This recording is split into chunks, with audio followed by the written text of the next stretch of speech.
Wow. Welcome to Targeted, the show where we expose masculinity and success. And I'm your host, Atlas Altman, former military commander, director of special operations communications, and just all-around good guy. We are not a dying breed. We have a lot of ground to cover, from strength to writing to inner focus. You have what it takes, and I'm about to bring it out through the stories of the people that have already done it. Welcome. This is Targeted. All right. Today's guest is Jason Mow. He has a fantastic story.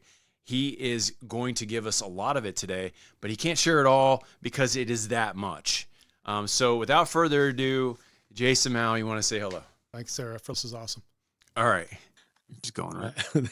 There's somebody that the boy needs to emulate, look up to, and my grandparents were too old and too far away to my grandfathers to replace that, and so there was a couple of men in the neighborhood in my local church that I kind of started gravitating towards, and one of them was a Airborne Ranger in Vietnam. Wow. Who ended up becoming a Phoenix police officer. Okay. And so check 2 boxes for adventure, Yes, right? I'm looking at this guy Ranger like danger. I'm looking at this guy like this guy is That's the guy. That's my man right there. Yeah.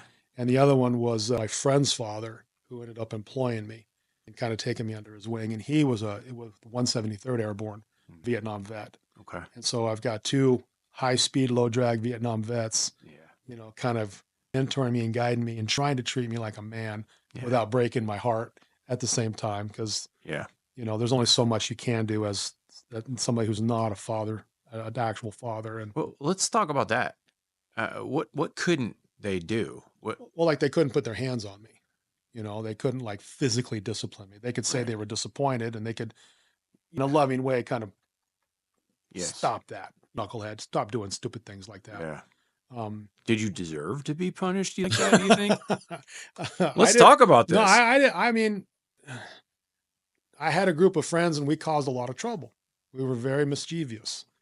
What kind of trouble? Tell me about the trouble. I had a buddy that had a 78 GMC full-size van. Okay. And we cut the roof off. You guys cut the roof off. We just left the front windshield and cut everything at the window. Made it a convertible. Made a convertible van. Okay. So you can only imagine the kind of trouble we would get into. Fake IDs, we would get into nightclubs, we'd go dancing. There's a place, for those of you familiar with the Tempe area back in the day, a place called the Devil House. It's across the river from Arizona State University, the Sun Devils, the Devil House. Yeah. We would sneak into there. The bouncers wouldn't even mess with us because we're all just these monster kids. I didn't drink. I never did.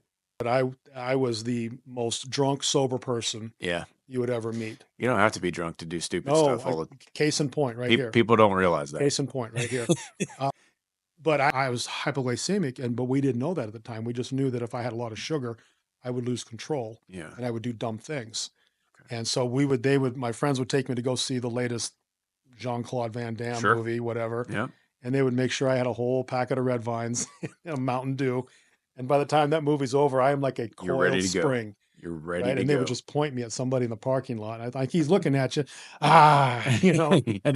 Yeah, we got into a few tussles, and everybody knew that van, and everybody would scatter when it showed up. And we would drive into the orange groves, and we would drive through the orange groves and pick a bunch of oranges and fill the bottom up with oranges, and just go down Main Street throwing oranges at people. And wow. I mean, we weren't killing people, but we weren't being the nicest either. And we were just blowing through girlfriends left and right and just being teenagers, in the late 80s, doing dumb things and just having the time of our life. I would skip and a whole day's worth of school and go to the lake, just no real accountability for what I was doing.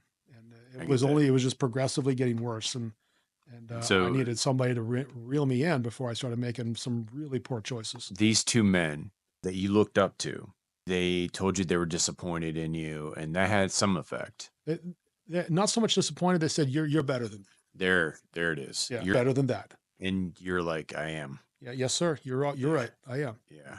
So they held me accountable. Then what? I refocused and became a more missionary, and you did the missionary thing and did my 2 years honorable. Yep. I was all over the Pacific Northwest, everything from northern Idaho down into Oregon and everything east of the mountains, and then into Montana. I mean, it was huge Yeah. mission. So I was It's a all lot over over the there. place. In my 2 years, came back home, picked up my job as a plumber with my buddy's father. Okay. I was a rooter man.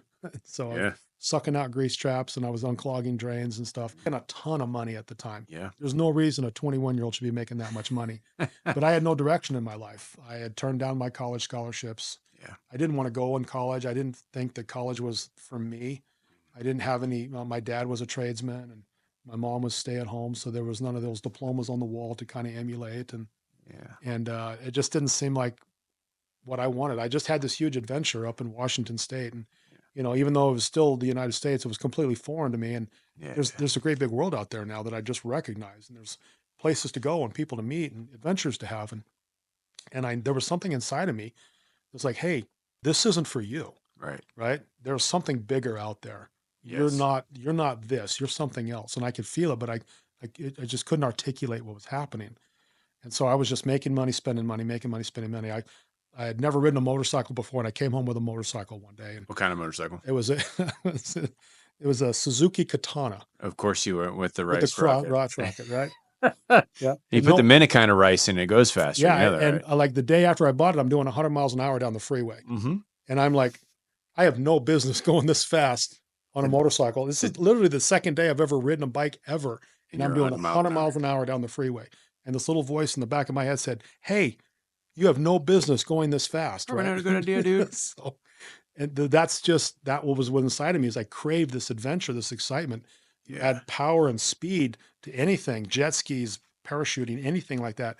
I'm a different person. And I could feel something bubbling inside of me. And You felt alive. I did. Yeah, I felt alive.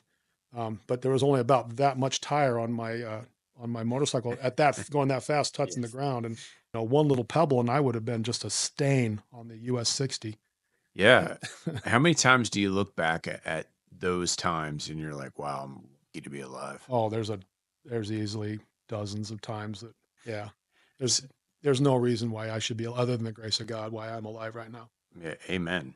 There's two men that are having an effect in your life. One of them's giving you a job, and it's a well-paying job. Mm-hmm. What is the other one doing? Just kind of being a rock, just kind of being a rock for me. Okay.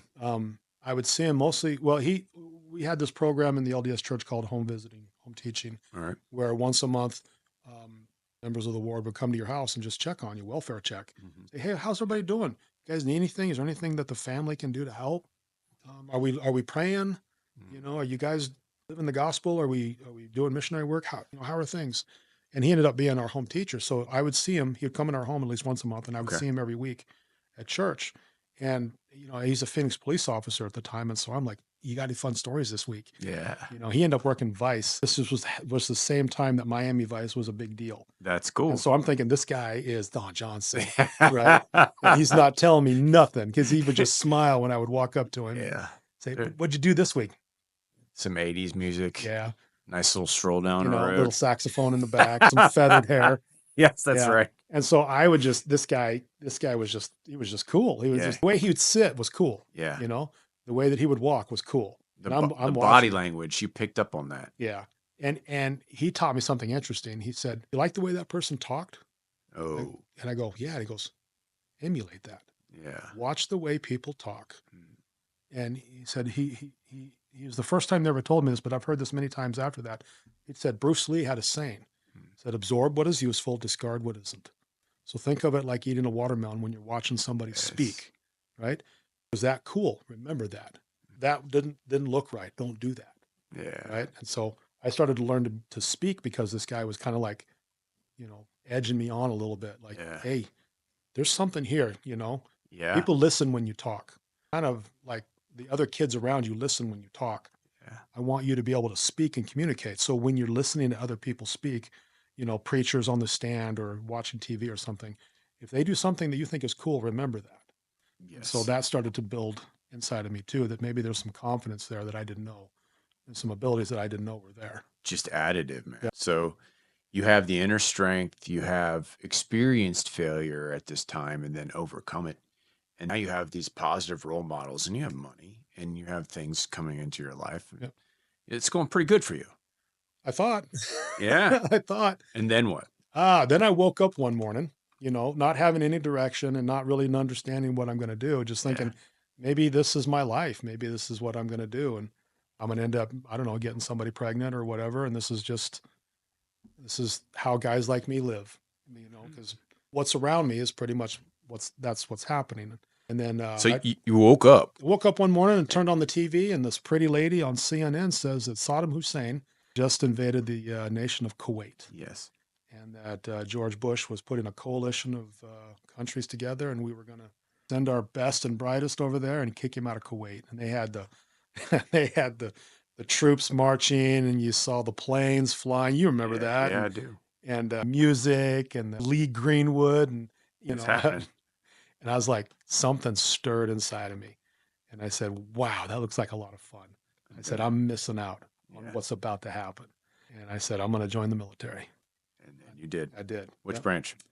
Well, here I am. I'm a red-blooded, meat-eating, chest-pounding wrestler, all-American, all-state football. You got that. This guy. So naturally, the first place I went is I want to fight, right? Yes, I'm like, I want to fight. Yes, you do. And I want to be the very best, because this is what I was. This is what I tried to be. So naturally, where do you think I went? To the first recruiter. Marines. So Marines. Yeah, Yep. absolutely. They have the best uniforms. Absolutely. And that was part of it too. It's like, I got to look good if I'm going to do this, right? So I'm like, there's no other choice here. I'm going to be a Marine. So I went to the Marine recruiter's office, and I walked in there, and on the wall is the poster of that guy. Yeah. You know the guy? The guy with the dragon? He's got the camouflage. Oh, He's got the machine gun and the K-bar knife. And it said recon right over the top of it, right? I walked in and I got a little giddy. I said, "Sir, I want to be that guy right there." And this, the staff sergeant with the coffee cup, in pure Marine speak, he goes, "You'll be a Marine." I said, "Yeah, that's what I want. I want to be that Marine right there." He goes, "The Marines will decide." Yeah. And I said, "Well, what does that mean?" He goes, "We decide what you're going to be." So I could be a Marine cook or a Marine truck driver. Yeah, it could be anything. And no disrespect to the service and support, because this is a giant machine and all the wheels have to spin, but I want to fight. I'm going to sign on the paper to go and fight. And so I said, that's not what I want. I want to be that guy. Yeah. And we just went round and round, and I was like, I'm not getting anywhere with this guy. Right. So I said, "All right, I'll be back. Thank you, sir." And I walked out and went right next door to the Army recruiter. And I walked in, and guess what's on the wall? The Special Forces. Yeah, Ranger, right? Exact same picture. It just said Ranger on top of it. And I went, "Sir, I want to be that guy." And he looks at me and he goes, All right. Yeah. He goes, "You pass the test, you can do whatever you want." Yeah. And I'm like, "Wait a minute, what?" He goes, "Yeah, man, if you're qualified, you can do whatever you want. Fly helicopters, jump out of airplanes. What do you want to do?" And I knew I was home. Yeah. Right. And so I didn't know at the time, but these guys they're used car salesmen, right? They have a product that they're trying to sell in a quota. And so he's now steering me in the direction he wants me to go, not necessarily the way I want to go, but I didn't recognize it at the time. So, you have to go through all this stuff. You have to go through ASVAB, and you have to take a physical, and you got to do all this paperwork, background check, all that stuff. So we're going through all this stuff, and I want to be on the first thing smoking to get to training. I'm chomping at the bit. And he goes, "Well, let's talk about this. Do you want the military to be a career?" And I go, I don't know. I have no idea. I'm 21 years old. I have no idea what I want.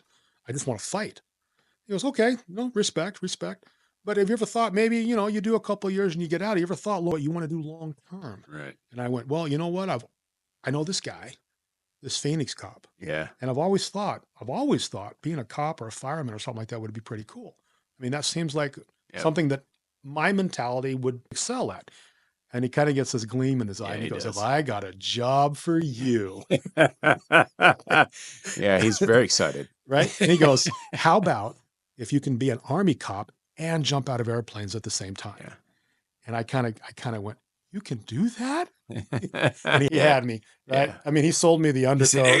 He sold me the destination charges. He sold me the white wall tires. I mean, he sold me everything. Yeah, he did. And I ended up joining the military as an MP, as a military policeman, and going to, and the option of going to Airborne school, and then working at Fort Bragg as a military police officer.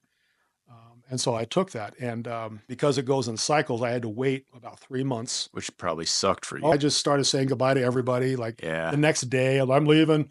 I'm in our relationship, you know, and told my boss and my buddy's dad, and he got all upset with me. And but then again, he's like, "What are you going to do?" And I go, "I'm going to jump out of airplanes." And he goes, All right. "All right."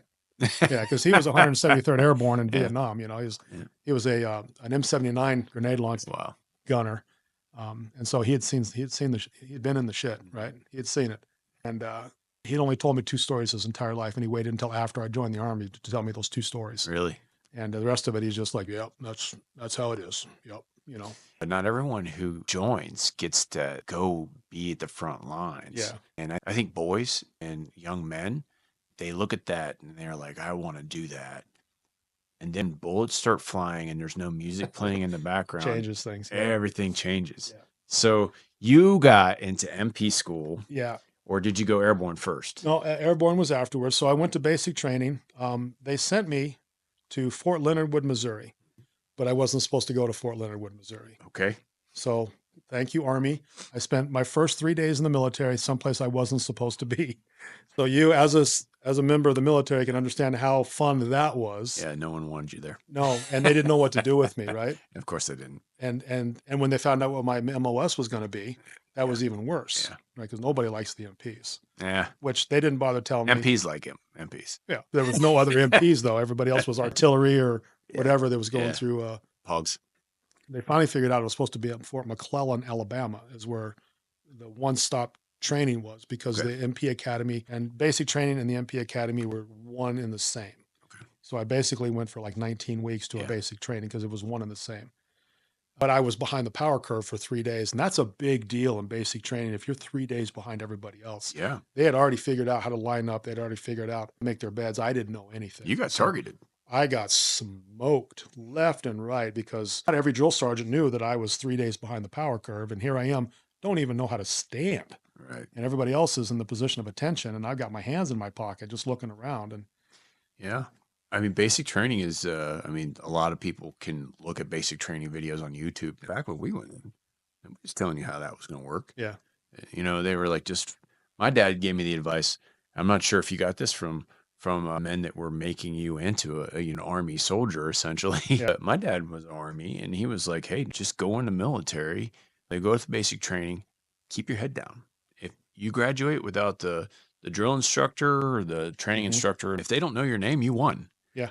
So they teach you how to look, what to wear, how to talk, when to eat, all of the things. Yeah. They reteach you how to do all these things so that you are just like everyone else in that big machine. So you did that for 19 weeks, and did it ever calm down?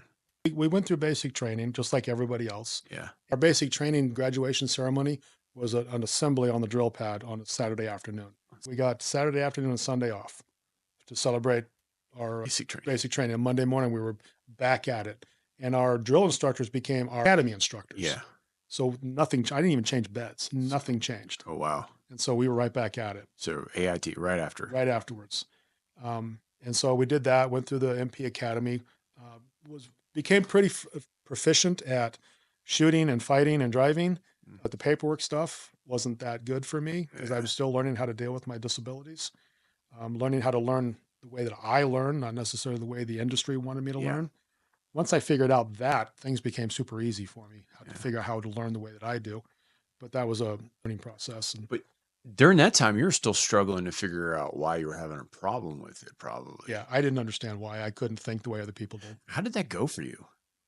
It messed with me. Yeah. Yeah, but I mean, who am I going to talk to about that? Yeah, especially there. Yeah, because there's no one to talk to. Yeah, and you can't admit failure, defeat, or fear or pain or anything like that because that's blood in the water for a drill sergeant. Yeah, yeah. Well, drill sergeant, I can't do this. Oh, you can't do this? Oh. And then they will just turn on you. Did you just have somebody else help you, or how did you get through that moment? Just sheer will. Yeah, I just took all my pain and shoved it down deep and said, okay, there's nobody else who's going to fix this problem. It has to be me. Yeah. And so I just figured it out. When you found out that no one was going to help you, I mean, realistically, when you were looking around, you probably found that out. But how did you find out that, like, this is on me? I got to just push through this. Oh, that was something that came back from my childhood. Yeah. That started again with wrestling. No one's going to fix this problem but me. Either I'm going to win this match or I'm not. My dad leaving, abandoning us. And I was like, well, there's nobody else. It looks like I'm the oldest male here now, so looks like I'm fixing this problem. Yeah. You know, and I ended up, even through the military, until I got married, I'd send half my paycheck home to my mom. And I would just live on half rations of a private in the barracks and just make it work. Yeah. You know, because I'm the one that has to solve this problem now. And so when I came across this, my inability to speak properly or to read or to comprehend and Yeah. do math and stuff like that, I was like, well, I need to know how to do equations because I'm figuring out ballistics and I'm figuring out coefficients of drag and I'm recreating accident scenes and I need to be able to do these things. So either I need to figure this out. And so I just found a way. And Well, you said something. Let me go back to it. You're sending money home. You feel obligated to do that? I did. And were you the oldest male? I was. Yeah. And so you, as the oldest male, felt obligated to take care of the rest of the family unit. Yeah. I was the second oldest. Okay. And I have an older sister, but it fell back on me. Yeah. You know, I was bigger than everybody else, and Sure. I was trying to be as mature as I could. Once I figured out, I got past my knucklehead stage, and I figured out this is what I want to do. I said, "Well, this is my responsibility. I'm the male figure now." How long did you do that for? Probably over a year while I was in the military. Like I said, until I got married, then I was like, "Well, now this is my family. Yeah. They get all my time and attention."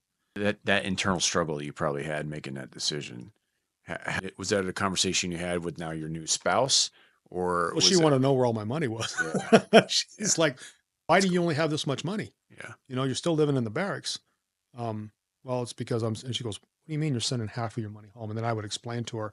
She goes, "Oh, okay. I mean, I'll support you on that. But if we're going to get married, I'm the most important thing in your life now." And I go, "You're right." And so once I figured that out, then I stopped the allotment and at that time, my mom had found somebody else and they were planning on getting married and all that stuff. Yeah, So that makes it easier, doesn't so it? there was somebody else to take care of her. Yeah. I know when I lost my mom, that was hard for me. You know, I wanted to help my dad out, but then when he found somebody else, it was such a relief for me. Yeah. And I've experienced that a couple of times now because I've had both my parents die out from underneath me and a stepfather that took really good care of my mom. I have a father and I have a dad. Yeah, right. Same. So my father died. My dad is still alive. Yeah. So that's the way I look at him. And he got remarried last year. And now that he's remarried, I'm like, That's okay, awesome. he's got somebody in his life. It's such a relief to have that, isn't it? It was always fascinating too, because I saw them as flawed men, but they were still functioning. Yes. And I would look at these guys and I would go, how are you doing this? Well, I think a lot of it goes back to people don't want to admit that they're flawed, but everyone is. Oh yeah. Like every day when you wake up, you're not perfect, and that's just part of being human. Right. But like, who are you going to tell about that? As a man today, who are you going to tell about that? It's the same thing as basic training. We're all trapped there where we don't want to admit to other people that we may need help.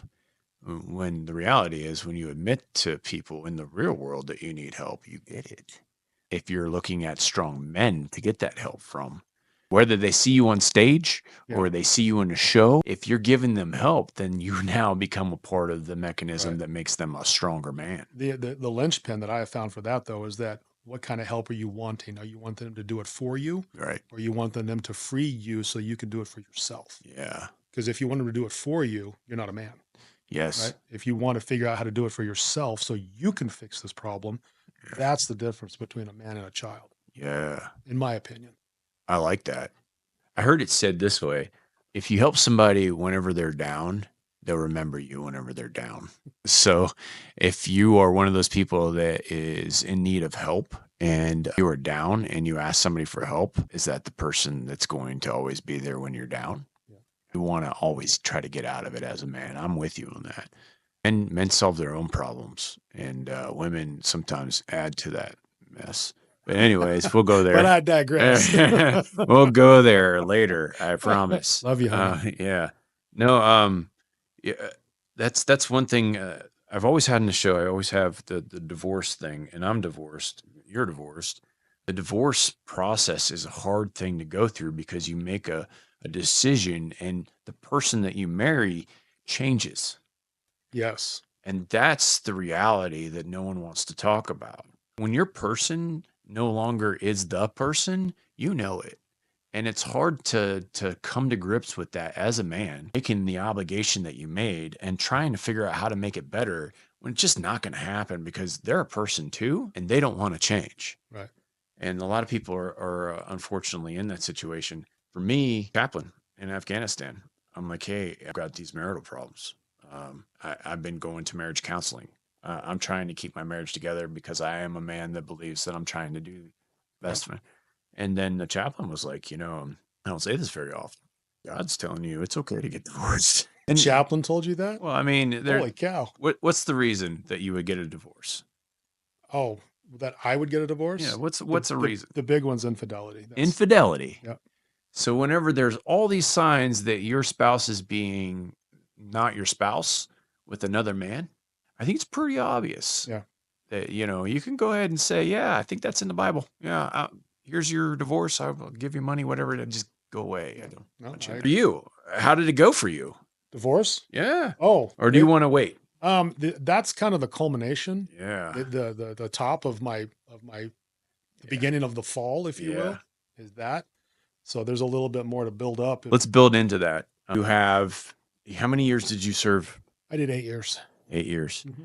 And then you said, well, I'm already qualified to be a police officer. I'm going to join Phoenix PD. That would have been nice. No, I did a lot of really cool stuff in the military. A lot of things that normal MPs don't get to do. Yeah. And I was just lucky. My first job when I got to Fort Bragg, I was actually assigned to the military intelligence as an MP. Okay. And so I got to do a lot of stuff with them that normal MPs don't get to do. Yeah. Mostly just keeping them out of trouble is what I was doing. Okay. Those are some of the smartest dumb people I've ever met in the world. And they could link satellites and do topographical figures in their head, but they can't walk across the street. And so smart and common sense are two different things. So, and then I got deployed. I went to Haiti, got to do some stuff. That was the kind of the in-between time. Yeah. There was a lot of little stuff going on. You had Kosovo, you had Mogadishu, you had Rwanda. That's way different than your experience in the world at this time. So you open up your mind again, probably with Haiti. Yeah. That was crazy. That was right after the events in Mogadishu. And so the last thing they wanted was another Black Hawk Down moment. And so they sent a bunch of guys like me and ahead of the official invasion to kind of smooth things over a little bit. I got some really cool pictures of the official invasion, the 10th Mountain coming in on their boats and stuff. That was pretty cool. We'll put those in. Yeah. And I got to see some cool stuff. I got to see an actual zombie, like a real life zombie. Yeah. Okay. So you saw a zombie. Tell me about a zombie. What does that mean? Well, it's not Walking Dead. It's we had one of our missions was to capture the communications center in downtown Port-au-Prince so they could start sending out John Barristede propaganda. And so we hit the communications center. Okay. And then we had to secure it for a couple of days so the militia couldn't come back and take it until they could get their own people in there. So you guys do shifts for security there? We stayed there. We just stayed there. Okay, so it was my turn. I'm on the roof doing shifts, and I'm walking perimeter on the roof. And there's I'm assuming she was some sort of voodoo priestess, but she's on the surface there, and she's looking at us, and she's screaming at us, and she's killing the chickens and drawing the stuff and all that stuff. And finally, after a couple of hours of this just chanting, I just screamed at her, "Shut the F up." Right. And did she? She did. Well, she didn't take kindly to that because they were, you know how it is in the other countries. People just stand there and look at you they don't know what to do. There's Americans on the roof now. And so they laughed, and she lost power and prestige with the crowd. And so she came back later that day. There was a crowd watching her do all this? Oh yeah. There was a crowd watching her. Oh my gosh. Yeah. So, okay. And she created the zombie? Well, what she did is she came back later that day, and she had some dude with a dog collar. He was naked, and she was guiding him along like a dog. Oh my gosh. That's what the zombie is. It's not what Hollywood. Yeah. But what happens is that they'll get some poison either from a puffer fish or something, and they'll poison a dude, and because their medical facilities aren't as robust as ours, it'll look like he's dead. His heart rate will be really low, be really shallow breathing. And so they'll have a funeral, they'll bury him, then she'll come back at night and dig the body up, administer just enough antidote to the guy's just above consciousness. Oh, wow. And just walking around going, and so everybody thinks that she brought this dude back from the dead. Yeah. So she's got this power. So that's what the true zombie is. Wow. It's not what Hollywood with the eat the brains and the running around thing like on Walking Dead. Bath salts. Remember Oh, yeah. that? Yeah. Florida man. Yeah. But yeah, I got to see stuff like that and Oh. just do some really interesting things. Had to work at the morgue for a little bit. Had to drop we would have to drop bodies off all the time at the morgue. Yeah. And there was no air conditioning because there was no power. And so you had about 3 days before they had to either bury it or burn it. And there was one section of the morgue that was just for kids. And that was bad. Yeah, that It was messes just with you. hundreds of dead babies just stacked in there. Like the only way I can describe it is if you go to like back when there used to be like a toy store, like a Toys R Us, Yeah. and you had the stuffed animal row, and all the animals were just kind of stuffed in there, That in was different positions, and their heads were. That's what it looked like, but with human babies. ugh, So what do you do with that, right? And it's a mental process you have to yeah, get through, I imagine. yeah. And Did Fort you talk Bragg, to anyone on that? well, Like it's dark humor. dark humor, That's yeah. how we. Well, that's very common Yeah, whenever you experience all that stuff, yeah. No, nobody back in the '90s and early 2000s, you weren't talking to anybody about right? stuff like that. You Like weren't. that's new. Yeah, Yeah, we'll get into that. yeah. But sure, And then Fort Bragg was an interesting place to be. I always. guess it's Fort Liberty now, but I'm always Yeah, going to call it Fort it's Bragg. bragged forever. I was there in '94. That was my unit when they had a C-130 and an F-16 collided midair over Pope Air Force Base, and Yeah. the F-16 dropped and hit a parked C-141 full of paratroopers and Wow. killed over 20 paratroopers, burned them to death right there, and then there was 100 more that were injured. That was my unit. I was 5 minutes late to Green Ramp because I was helping the MI knuckleheads fold a tent Oh, because they didn't know how wow. to fold a tent. And so I thought for sure the sergeant major was going to rip me a new one for being 5 minutes late to manifest. So I'm screaming Yeah, to trying to get Green there. Ramp, trying to get there. And hopefully he doesn't notice. And Thank right God. in front of me, this big Oh, explosion and bodies just go everywhere and it's just on fire and stuff. And I watched my entire unit get demolished in that wreck. And I mean, where do you put that too? yeah. So Well, I mean, let's talk about it because until recently, there was no talking about it. no. It happened, and then you have to process it. And everybody else was hurting too. Yes. Yeah. So, I mean, I can't go to somebody and go, this bothers me because it's bothering them. Right. Hey, that was Billy that we watched melt to death. Yeah. You knew him. And I knew him. That Yeah. was me. I was supposed to stand right next to him, but I Yeah. was 5 minutes late. It's like, So I have survivor guilt. I have the traumatic event. I've lost my buddies. I have all this stuff. yeah. What do you do with that? What did you do? Shoved it way down deep, And soldiered on. you shoved it down, and did it ever come back? Yeah. It comes back. I think about it. Whenever I smell jet fuel, Yeah. I think about it. Yeah. And I'm a paratrooper, so I'm always going to be smelling jet fuel. Yeah. Well, But every time I smelled JP4, yeah. I was thinking about that. And every time I smell burning flesh, I think about that. And every March, Yeah. March 23rd, I think about it. Your body remembers. Yeah, you do. And so my clockwork, my cycle Yeah. is, I get really upset. And There's not enough dark humor to make it go away. no, and I don't drink. I never have because Yeah. I'm a boy. And so I didn't have the alcohol to medicate, which doesn't help anyway. It doesn't. It amplifies it most Yeah. of the time. The problem doesn't go away, just. You talked to so I was ordered to go see a shrink before I got out, and I don't care. I'll go talk to him anyway. Who do you want to talk? Who do you want me to talk to? Yeah. Yes, sir. So I told the general. I told my boss. I'll go talk to the shrink. And the shrink was like, "Wow, I'm surprised you're processing this so well." I'm like, "I didn't realize I had an option." Yeah. Well, what else was I supposed to do? Yeah. I mean, Yeah. is there an option to process this like less? I mean, what are you going to do? You're either going to move on with it and continue life, or you're going to sit in the moment Yeah. and it's going to bother you. But yeah, I found talking about it with a professional that didn't know anything about it, like my whole situation. That's a hard thing to find you can talk to. Yeah. And I had that. I think you did too. Yeah. But like seeing a shrink was something that used to be something that was frowned upon, and now it's okay. Yeah. And it's that is amplified in law enforcement. Yeah. And they tell you from day one, if you have a problem, say something. But if you say something, they take your gun away from you. They put Yeah. you in the rubber room. They say, "Oh, you're a malingerer. Yeah. You're that guy. You've got the SADs. You Well, can't be trusted." I used to think like that. And then I tried it and I was like, wow, that wasn't so bad. Just talk to somebody. Yeah. But I think the times have changed. Big time. They have changed big time. Yeah. And it's because of people like you and me that we had to go through that Yeah. and survive it and say, well, no, there's a better way.